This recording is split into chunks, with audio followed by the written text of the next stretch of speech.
Voy, yana boshim og'riyapti. Qon bosimim oshib ketishi shekilli. Qon bosimi oshganda nima qilish kerak edi? Qon bosimi oshganda odatda suv ichish kerak. Limon yeyish ham yordam beradi.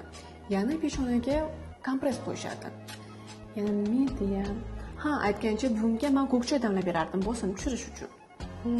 Men qaysi birini qilsam foyda berarkin-a? Qayerdan bilding o'zi qon bosimi oshganini? O'lchab ko'rdingmi?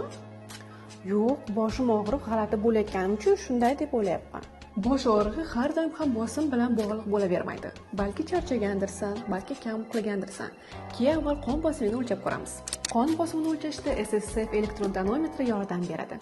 U qon bosimi va pulsni tez hamda aniq o'lchaydi. Ovozli funksiyasi natijalarni eshitib bilishga yordam beradi.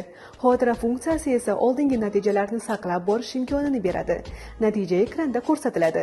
Haqiqatan ham birinchi o'lchab ko'rish kerak ekan. Qon bosimimni norma ko'rsatdi.